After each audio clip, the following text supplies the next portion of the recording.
We did it, Joe. We did it. We made it into 2020 2.0. Happy New Year, guys.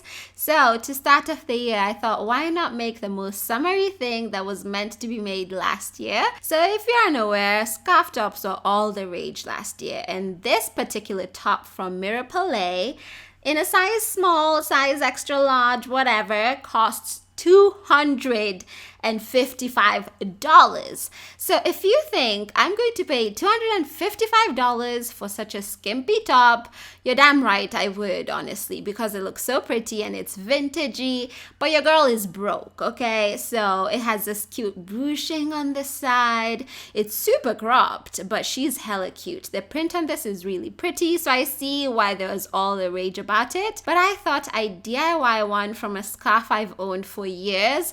Literally, this scarf I wore once, and then I wore it on my head, by the way, and I just completely forgot about it. And when I saw that this top was raging, I thought, why not DIY it? So I even did the cute ruching on the side, and I love this top. I think it's going to get so much use this coming summer.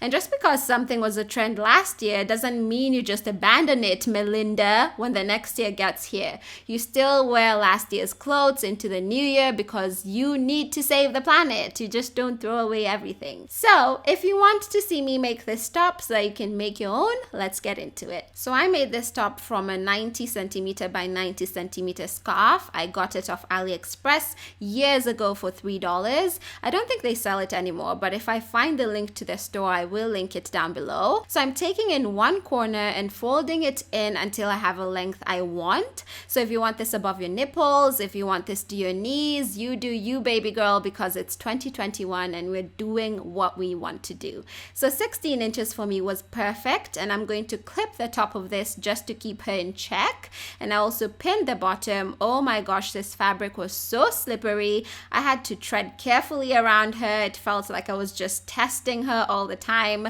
She really did come to play, and I wasn't having it. So what I'm doing is I'm just cutting out that triangular shape, and that's because you want this bit to be your front bit, so it's going to be the scarfy bit of the top. Once I was done cutting out the triangular piece, I got rid of the excess fabric and her toxicness. I did not need that kind of vibe in my life at all. So I decided this side would be my right side, like my front side, and that's because it's super subtle, and I think I can wear this top with a lot more things if I don't have the popping pink color. At least that was my opinion. And now with that piece open and the right side is up, I'm going to fold it diagonally, and now the wrong side will be outside. So this is the wrong side, and we're basically going to seal it all up and hide the right side away. She belongs in 2020, and we're going to leave her there and not talk about her, so the right side is going to be forgotten. I am so glad she's locked up forever. Now actually we are going to turn to the right side eventually, so just pin all around and make sure you're not disrespecting her, because you will need her to cooperate with you later on, okay? So take your sweet time, soothe her if you have to, talk to her nice, and make sure you stop pinning right before you get to the top. Just leave a sufficient gap that you're able to sneak in there and turn this the right way out. So you're going to sew all along the pins. Make sure you leave your gap, because if you don't, you'll be stuck with this wrong side and it will be 2020 all over again for you, and no one needs that. So here I am at the sewing machine, casually sewing over tissue paper because I have lost my mind. No, I'm kidding. I have lost my mind, but that's not the topic for today. Tissue paper or paper towels underneath your fabric, especially if it's really light fabrics. The tissue paper just stabilizes the fabrics, that way your sewing machine doesn't get busy eating her up and just swallowing the fabric and making your life problematic. The tissue paper gives her stability, emotional stability, so that she can weather the storms and be there for you. So make sure you try a tissue paper, especially if you're using silk or a very light fabric. So I made sure to put some tissue paper when I got to the end and continued my straight stitch. So we're doing a straight stitch because this material is woven, and the tissue paper comes right off. She doesn't bother anyone. She just wants to go live her life. She's not going to interfere with your life, so let her be, honey. So once that was off, there we go. Our straight stitch is sewn and she's looking gorgeous. So there's a straight stitch, just giving you evidence that everything was nice and sewn up. And now using that gap that you left, I really hope you left a gap, because if you didn't, the tutorial ends here for you, baby girl. Just move along. I'm kidding. Obviously, you can unstitch everything. So I turned this the right way out and I took my precious time, honey, and I poked out the edges, the corners, using scissors. Make sure you don't get too carried away with this, because I did poke a tiny hole when I was doing this. So make sure you're really gentle with this. And once that's done, you have a triangular piece, and now the scarf top is complete. I am obviously joking. So now I'm just marking the midpoint of my top and then marking 5 inches from that midpoint, and this is going to be my strap point. So I'm going to do the same thing on the other side, mark 5 inches from the midpoint, and you can make this wider if you want your straps to be farther apart. It's totally up to you. You live your life. And now I'm going to mark 4.5 inches from each of the strap points. I do have points. The black points are just showing you the various points, and they're all going to make sense, I promise you. And then I marked 1/2 inch of seam allowance from the final point I made. Okay, you need this point to be there so you can sew the fabrics together and the top fits you nicely, though it doesn't really matter, but seam allowance is always a good idea. So once I had my seam allowance, I just drew a straight line down and I repeated the same thing on the other side. So I made sure to put a pin at the strap point, and this was because this fabric, as you can see, the chalk marks are not that visible, so I didn't want to lose my sighting, and I cut off the excess bits at the sides because you don't need her anymore. Her job is finished. She can go get a new job and you don't care because she's no longer your friend. So I made sure to pin the midpoint on this awkward looking piece, and now I had 3 pins. And I know you're wondering, why bother pinning? Baby girl, it's about to get real in here. So taking one strap point, you're going to pinch a bit of fabric and make the tiniest pleat. And is this necessary? No, but I was trying to mirror the Mirror Palais top. Did you see what I did there? And they had this subtle pleat at the strap point, which I actually think adds some cute detail to the top. I made my small pleats and lived my best life, and now I'm going to top stitch all around this edge. And this is because I wanted my top to look professional. I wanted people to look at me and wonder if I have $255 in my bank account. I actually don't, but no one needs to know that. So I'm top stitching and I'm doing this very close to the edge using a straight stitch, nothing fancy here.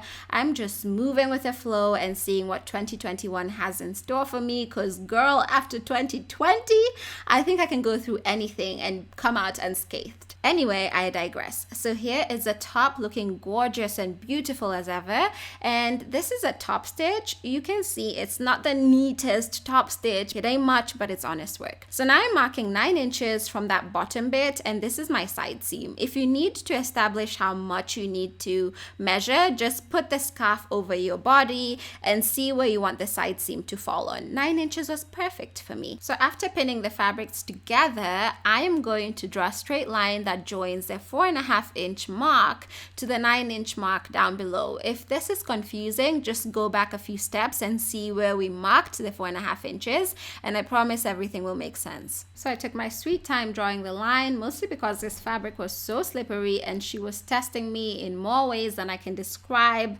She wanted the hands to come out, but I was patient. So once I had my straight line drawn, I pinned along that straight line, and you're going to do this on the other side as well. And these are the pins. They're going to hold the fabric together because this fabric was slipping and sliding and dancing, and I did not need that at the sewing machine. So you're going to sew a basting stitch along both lines, and this is where the fun begins. So to sew a basting stitch, set your machine to the longest length. Mine was 5. If yours is 10 million, feel free to put it at 10 million, but 5 was fine for me. And make sure you have a lot of hanging thread. This hanging thread will literally give you everything you need from life. You just need to trust her. And to sew a basting stitch, make sure you don't backstitch at all at any point. Just mind your business and move on. Do not look at anyone in the eye. Just make sure you're doing your thing. And once you get to the end, make sure you don't backstitch, honey. I'm gonna say it again. And make sure you have a lot of hanging thread. As I said, this hanging thread will save you, so you choose what you want to do. And to gather everything up, just pull on the top string. Do not even acknowledge that the bottom string is there. She will fight you for all you have if you do decide to come for her. Just pull on one string, so pick your battle and stick to it, and make sure you just ruche this up until you have a length of 4 inches. So 4 inches was perfect for me along the side. This is going to be the fabric underneath your armpit, so you can just gather it to a length that feels comfortable for you. But you know me, I like to show some skin even in winter. I'm actually kidding. I've been freezing my ass off the last few days. So once I had 4 inches, there we have it. She's gathered on both sides. Magic.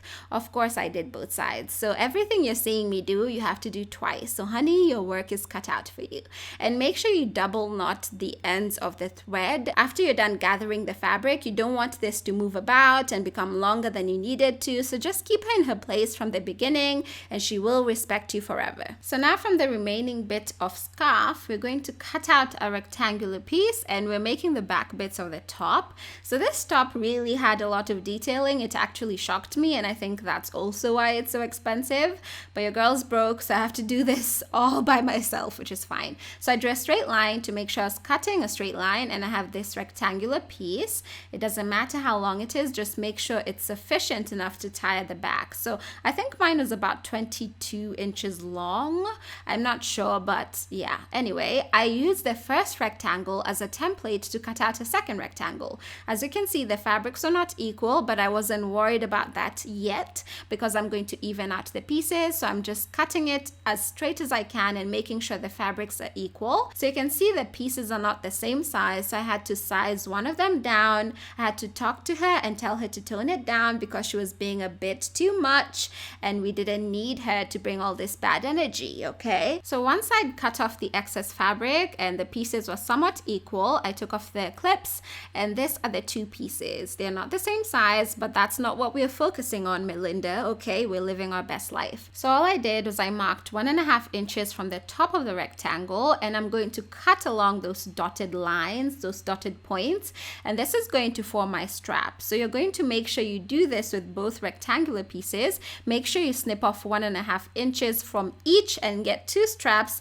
and we will deal with them later. So if you don't do this at this stage, do not come crying to me after a while because I'm not going to listen. I warned you, so you better just do it right now. So I took my sweet time cutting, and once I had my 1.5 inches cut off, I could forget about her and move on to the next chapter of my life. So my piece was 9.5 inches wide, and now I'm going to attempt to draw a diagonal line from one corner to the other. Was this easy? No. Should I be given a PhD for doing this? Definitely. It definitely tested me to just draw this line because getting it straight was really problematic. Like, this fabric was sent to just, it's the devil's spawn, honestly. It looks cute, but she makes you go through a lot of work to get that cute look. So once I'd cut through the diagonal line, I'm going to have 2 triangles and I'm going to join them together to make one big triangle. This is where your maths comes into play. Well, I'm kidding. You honestly don't need to know anything. Just put them right sides together. Make sure the raw edges are aligning,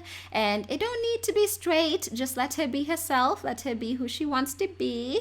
We'll deal with everything later, and just clip the raw edges together. So we're clipping everything. If you want to use pins, feel free to do so. I just had clips available. They were new and I wanted to use them. So you're going to sew a straight stitch along the clips, and just ignore my tissue paper. She's part of the family at this point. You should have already known that. So take out the clips as you go and sew your straight stitch. Mind your business. Drink your 2 liters of water every day and your skin will be glowing and you'll have a beautiful scarf top to wear as you watch TV. That's the goal, right? So I just did my straight stitch. I wasn't bothering anyone, and always make sure you backstitch at the end of your sewing. And now we're going to overlock that raw edge. So if you have an overlocker, please feel free to use that, but my overlocker broke She is no longer with me, and I'm so sad about that. So I just used my sewing machine. I used the overlock stitch, and once everything was nice and overlocked, the raw fabric edge was no more. She was in prison, and I could forget about her and move on to living my best life. That is the goal for 2021. So this is what the piece looks like. And I also double hemmed that top raw edge because you do not want to deal with fraying in your life. If you go through a lifetime without dealing with fraying, you are lucky. So just double hem the fabric, make sure she's in her place, she's not bothering you. So now I'm going to draw a straight line from the top to bottom. I flipped this around because it was easier for me to work on her. My voice is breaking. I do not know what's happening. So I just drew a straight line to the best of my ability. And once I was done with the straight line, remember, you are working on 2 pieces, honey. So what you're seeing me do here, you have to do twice. You thought your job was done? No. So you're going to sew a basting stitch along both straight lines. You can barely see the second one, but it was there. So you can see there's my basting stitch. It's basically the same gathering stitch we used for the side seams of the bodice, okay? So you can go back to that in case you're a bit confused. And to gather the fabric, just grab your top thread and make sure you shush the fabric until she is the same size as the side seam on your bodice. You want these pieces to be equal because if they're not, they're going to just give you problems, and that's the last thing you need right now. Once I'd paid my dues and everything was nice and equal, I'm going to repeat the same process on the other piece so that everything is nice and equal and this becomes a whole family unit. So once I'd gathered the second piece, I got rid of her. I didn't need her at the moment. And then I flipped the bodice piece around so that I could match everything up and they join together and become family. Family is important. And this scarf top was there for one another. Wow, okay. So I pinned along the raw edges and I'm going to sew along that raw edge, and this is going to join this piece to the bodice, and I'm going to repeat the same process on the other side. Remember, you're doing everything twice, so welcome to your new life. I did my straight stitch. I wasn't looking at anyone funny. I had just come here to do what I came to do and leave the building, so do not try to test me, okay? So do your straight stitch, mind your business, and this is super easy to do. It's just you're going to have a lot of fabric, and she is a lot. As you can see, she is chunky, so you need to get rid of all that excess fabric. But look at that stitching. Everything is nice and ruched, and this creates that beautiful ruching that we saw on the Mirror Palais top underneath the armpit. So of course you're not going to walk around with all this bulkiness unless you want to and it's a preference. If that is the case, then feel free to do you, but I got rid of all that chunky fabric because I wanted to overlock this and have a nice and neat seam that I could just press down and top stitch. So I got rid of the excess fabric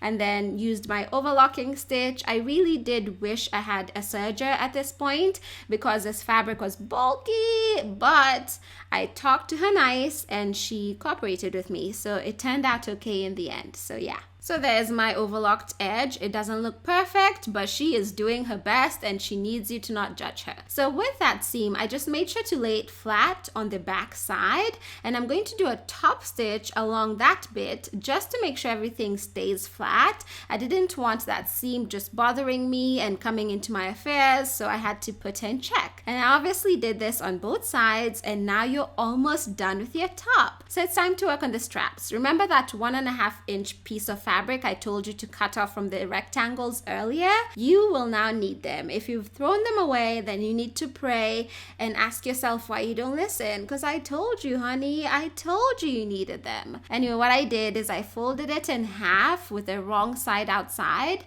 and did a straight stitch along one edge, and that's it. Once I was done, I had my strap pieces, but all this excess fabric is a no. We're going to have to let her go. So take your pair of scissors and kindly tell her that she's no longer needed and she can take her snitchery somewhere else. So just get rid of the excess fabric. It'll just make everything bulky when you turn the strap the right way out, and you don't need that kind of energy right now.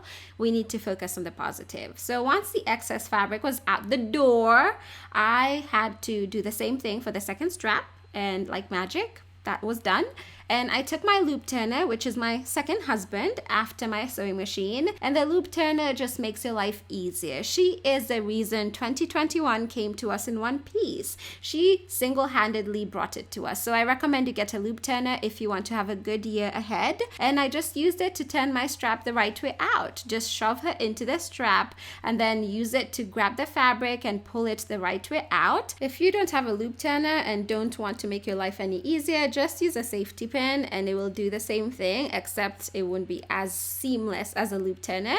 So you can see I'm just turning the strap the right way out and pulling the right side outside. And once I'd done it for one strap, I needed to do it again because we have 2 hands, so we need 2 straps. If you have 5 hands, feel free to make 5 straps. I am not judging you whatsoever. And now it's time to attach the strap. So the top is the wrong side up, and I'm just pinning the strap along the side seam. This is going to just give you that backless look. And for the front strap, you're going to kind of sandwich it in between that pleat. So that pleat is just going to be this subtle detail that's there but not really there, but it's classy and expensive. So I really like the pleat at the front actually. So do the same thing with the second strap. Make sure you pin the first side to the side seam, and then the second side sandwich it in between your pleat. So make sure everything is nice and aligned. You can try the top on just to make sure the straps will fit you perfectly.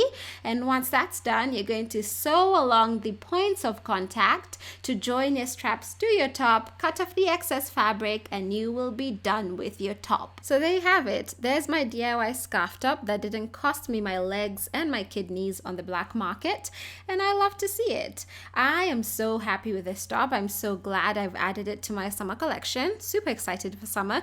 But you know what? I'm gonna start wearing it now because it doesn't matter what the weather is like outside, because I'm not gonna go outside anyway. So might as well start getting use out of it, and you can take that to the bank. We're wearing summer clothes in winter because time is just a perception at this point. It doesn't matter. The days all blend into one, so you might as well look cute in your overheated apartment. Anyway, that's all I have for you guys today. Thank you so much for watching. I hope you enjoyed the video, and I wanted to say thank you for sticking with me through 2020. I am so excited to see what this year has planned, and I wish you a beautiful year ahead. And yeah, I love you guys so much. I'm super grateful for each and every one of you, and I will hopefully see you soon. Happy New Year! Love you guys. Bye.